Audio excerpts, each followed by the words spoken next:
Hello, my name is Darren Thomas, and I am the Director of Educational Research Techniques. In this video, we are going to be looking at writing techniques for ESL students. So let's go ahead and see what we can learn. Now, on this screen, you can see that we have 6 strategies, and going from the top down to the bottom, they become more difficult or more realistic, if you will, and they become much more challenging. So, strategies near the top of the screen are more appropriate for beginners because they have a limited skill set, whereas as you get towards more advanced students, they can be exposed to all of these different strategies that we're going to talk about. So starting from the top, we have imitation, moving to control, guided, self-writing, display, and lastly, real. So let's take a look at the first one. So imitation, this is when a student is writing down what is read to them. So it's kind of like a combination of listening and also writing at the same time, because they must be able to listen in order to write it down. So you have to understand, writing and also speaking, these are active skills, but they rely on passive skills like listening, as an example, or listening or reading, in order to be able to activate themselves. So first, before a student can write something down or imitate, they must first listen. Or if you're focused more on reading, as an example, they have to read something first before they start to write about it. So you can see that active skills rely on passive skills many times in order to be able to do something. So examples of imitation would of course be dictation. You can see right there on the screen. And you may be wondering how these things can be graded.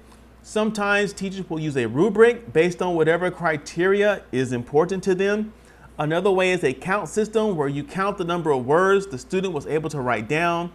And I also need to mention that spelling and grammar are usually not considered important when you are dealing with imitation, but that may be applicable if you're dealing with students who are much more advanced compared to beginners.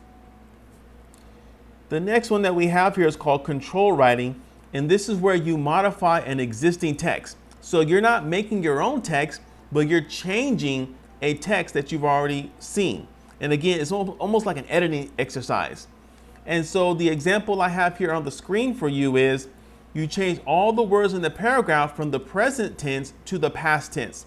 Again, that takes a certain mastery of writing skills, but keep in mind that the rules for present and past tense when it comes to writing are similar, if not exactly the same as what's required for speaking. So again, you're kind of relying on your active skills here in this example, or even listening to what you've heard in the past in order to use this to deal with this skill as well.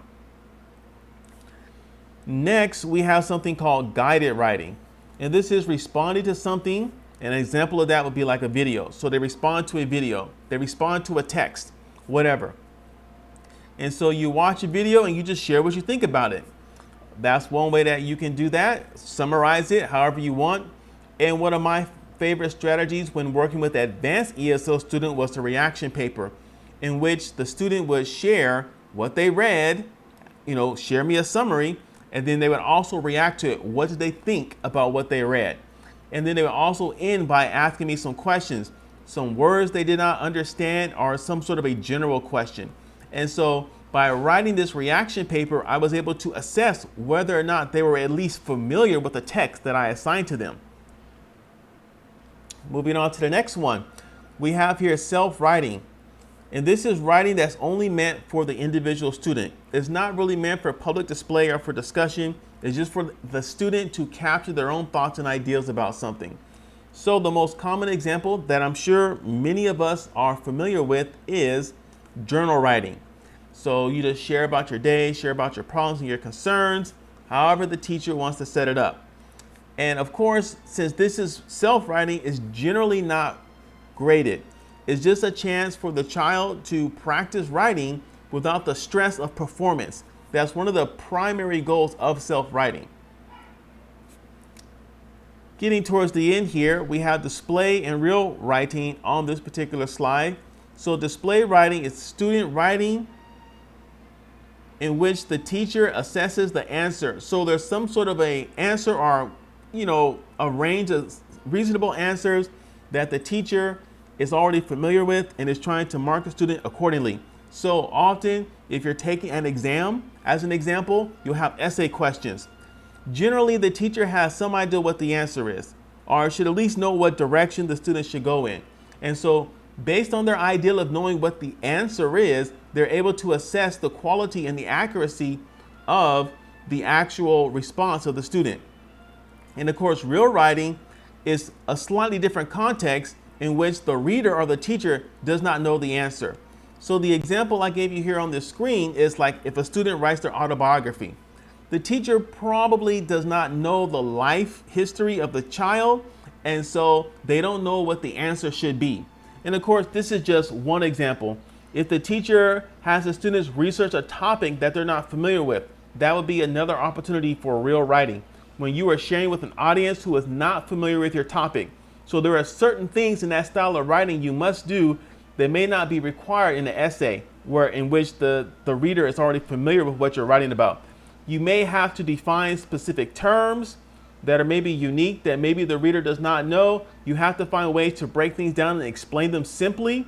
So if you're from another country and it's not a country the teacher is familiar with, you got to break down some of the cultural norms and explain them and not make assumptions about them. So you can see how this can be much more challenging in terms of how the student has to go about presenting the information, because they have to answer this question in their mind. What are the things that the reader does not know about this topic? Which is different from when you're writing to an expert, where you're just trying to demonstrate that you have mastery of the topic. Slightly different context. And again, the line between displayed and real is very fuzzy, but we're just trying to give you an idea of different ways you can approach providing techniques and assignments for your language learning students. So in conclusion, you can see the 6 strategies or the 6 techniques that we looked at here in this video for writing: imitation, controlled, guided, self-writing, display, and real. Going from the top to the bottom, the writing gets more complex and challenging. And so if you're dealing with more inexperienced students, more towards the beginner side, you want to stay towards the top of this list. As your students mature, you are able to pick from the bottom, but you can also pick from any of these as your students become more comfortable with writing. So again, I would like to thank you for listening. My name is Darren Thomas. I am the Director of Educational Research Techniques. Again, thank you for watching, and you take care.